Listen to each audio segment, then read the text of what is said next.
minute lang para hindi agad siya masusunog. At ingat lang po dahil talagang makilansik.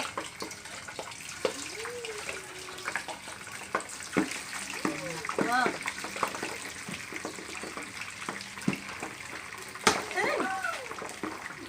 Tatakpan po natin.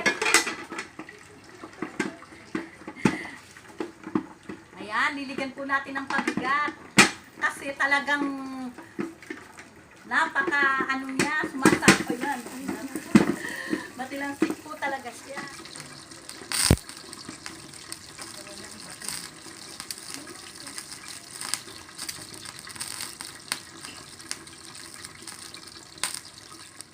Heto po, habang pinapride natin ng baboy, kailangan po ay nasa medium lang siya para talagang ang pag-fried niya ay crispy at hindi bigla ang pagkaluto niya. Okay, ingat lang po kasi tingnan nyo naman may pamatong pa kami dahil talagang umaangat yung takip sa putok ng mantika. Okay, babalikan po natin siya. Okay, titingnan na po natin ang ating lechong kawali. Ayan. Tingnan natin. Ayan. May mapula na siya. Ayan.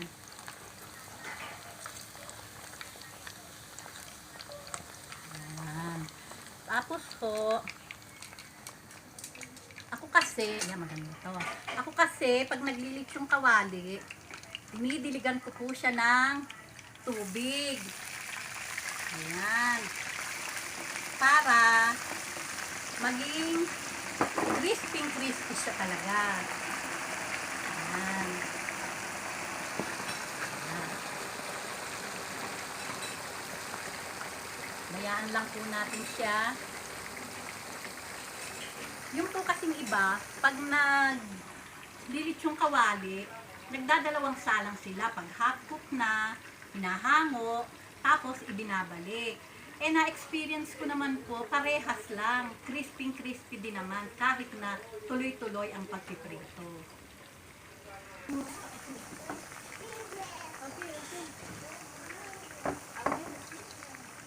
Okay. Ito po talagang pagpiprito ko na ganito, talagang binibiling-biling ko kahit nakakatakot talaga siya. Dahil pumuputok kasi para ang luto niya ay parehas na parehas.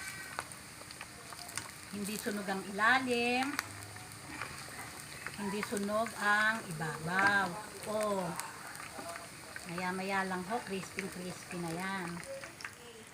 Ito po, oh, tumutok-tok na siya.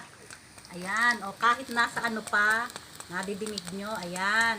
Mga 10 minutes ko itong pinride. And then, hahangurin ko na siya.